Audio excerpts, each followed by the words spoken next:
Hi and welcome to syGlass Academy. This video is going to show you how to take a picture of your project from inside the VR.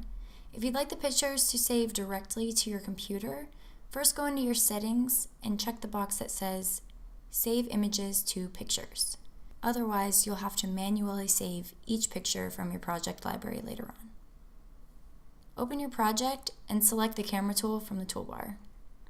Position your project in front of you and click the trigger to take a photo. A preview of the image that you took will briefly appear in front of you. The camera will capture what you're seeing, so bring the project closer to you for a zoomed in shot. If you decided to check the box that says Save Images to Pictures, your photos will be saved directly to your computer. It'll automatically be saved in its own folder by project name. If you decided not to save the images directly to your computer, then you can find them saved in the Project Overview section of the syGlass homepage. To save one of the pictures from the Project Overview to your computer manually, right-click on the image and choose Save Full Resolution Image. The dialog box that comes up will ask you to save the picture where you'd like, and then just press OK.